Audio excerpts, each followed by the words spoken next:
Hello and welcome to It's All About You, the best show about you on the internet. I am Dave Walters, life, relationships, and spiritual coach.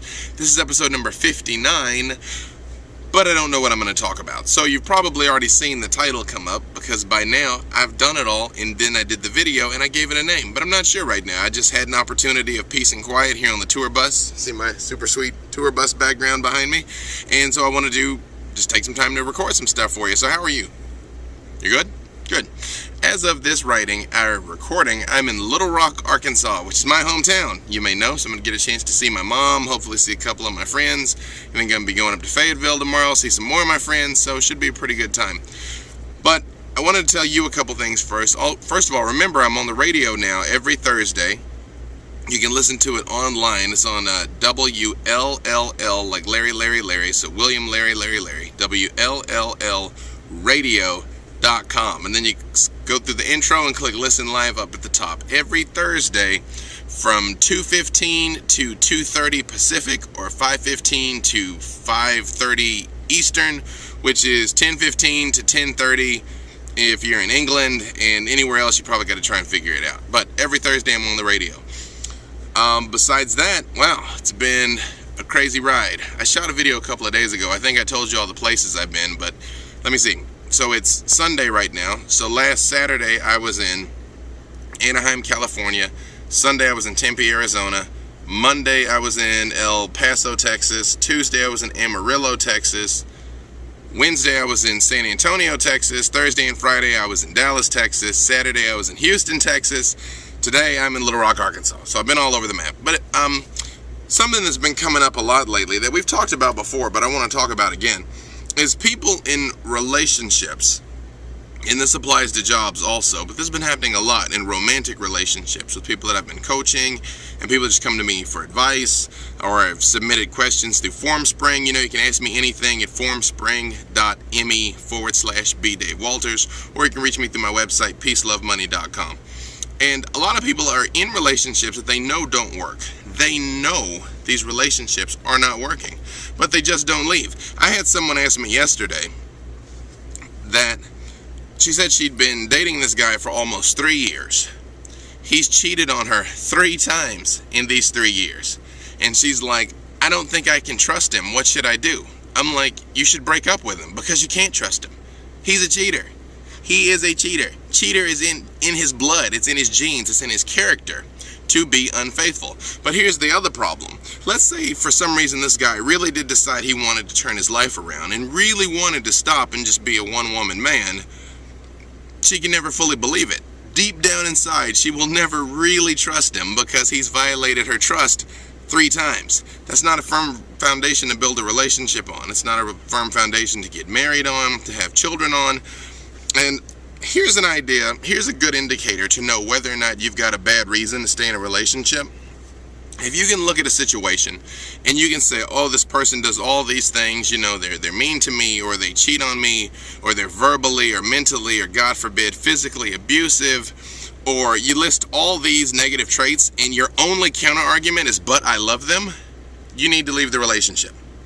Because I hate to be the one to tell you this, but it is absolutely true. Love is not enough.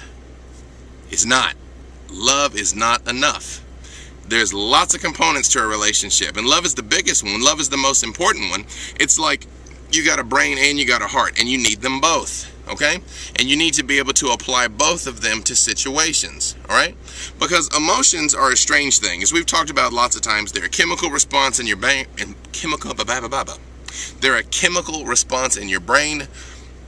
You can perceive them as a navigational system of how you move through the world. But just because you have a certain amount of feeling for someone, this chemical is built up in your brain and you've become addicted to it, just like any other drug. But if they're not giving you what you need, if they're not treating you in a way that makes you feel better about yourself and makes life better, and you can grow together and support one another and trust one another, that is not a relationship, okay? And the love will pass. It really will. It might be hard for you to get over it, and it takes time, and I've written a couple articles about this. I did an entire program on this that you can find on peacelovemoney.com about how to get over past relationships.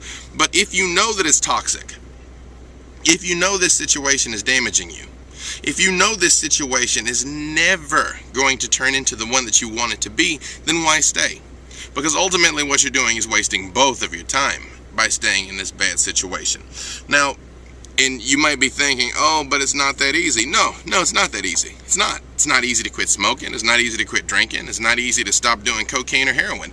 But that doesn't make it a bad idea. And all of those people love smoking, love drinking, love doing cocaine, and love doing heroin. But that doesn't make it a good idea. And so if you're in this situation now, you also might be saying, but Dave, you say all the time that people can change. You know, my whole career is based on the fact that people can change. The whole concept of coaching is based on the idea people can change. So, why am I saying these guys are never going to change, or these girls are never going to change? Simple reason. People change when they want to change, okay? As a coach, I have people come to me and they say, you know, I want to make this change or that change, or do this with my life or do that with my life, and I help them put together a plan to help them do it. But the reason why people need coaches is because even though we can put the plan together, most people won't actually do it. Like, the human mind gets caught up in momentum. Have you ever heard how it takes 21 days to form a habit? People get used to doing the same thing over and over and over again. So it can be very difficult for someone who consciously says they want to change to actually change. But you can't make someone change, all right? And if a guy has cheated on you 2, 3, 4, 5, 6 times, and you always take him back, or you always take her back, what's her motivation to change? Why should she change? Right now, this person is doing whatever they want. They get their cake and they eat it too. They get to do whatever. They get to hook up with whoever, and you will take them back. You might yell, you might scream, you might cry. It might take a day, it might take a week, it might take a month, but they know you'll be back. And guess what? You go back. So why would they stop?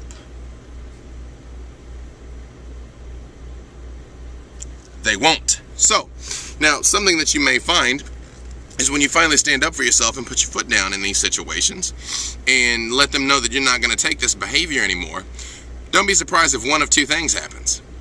One, they'll either get really sweet, like really nice all of a sudden, and start acting like that mate you wish you had all the time, or they'll get really mean and really nasty because people don't like being called on their BS. So it's going to vary by individual.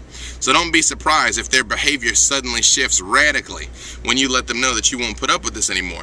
But the real question is, why do you believe that you don't deserve someone who's going to love you and be there for you and support you and be faithful to you? Why do you believe that you need to be with this man or woman that clearly doesn't value you as much as their own, pleasure and excitement? No, I'm listening. I really want to know. Why? Well, I know you don't know, and that's the point. You don't know. You got to think, and take some time to really weigh this objectively. I know the feelings are going to be there no matter what, and unfortunately, the only thing that can heal a broken heart fully is time. I've taught a few techniques. I did that program I told you that you can get on peacelovemoney.com. I wrote an article on theexaminer.com called Letting Go, or After the Love Is Gone. If you Google B. Dave Walters, Letting Go, or After the Love Is Gone, you'll find the first article I wrote about how to get over these painful relationships. But the fact is, whenever there's something that bothers you, in any situation in your life, whenever there's something that bothers you, you have two choices. Two. Fix it or deal with it. Okay? Or at least change it. Change it or deal with it. That's the menu. Stay in the situation and complain. That's not really a choice, but that's what most people do. They don't actually take action. They don't do anything to manifest any difference. They just stay there and allow themselves to be treated in a certain way and then complain about it. But don't do that. If you're watching this video, you're the type of person that wants to have some say in your life. You want to be the creator of your life. You want to have control over your life. Then do that. Take the reins. And one of the first things you have to do is separate yourself from the people and situations that are poisoning you and holding you back. And I hate to say it, but I'm going to say it again. But I love him or but I love her is not a good enough reason to stay in a bad relationship. Okay, I'm splitting this for my brothers and sisters on YouTube. You guys watch part 2. Everybody else, stay with me. Hold on.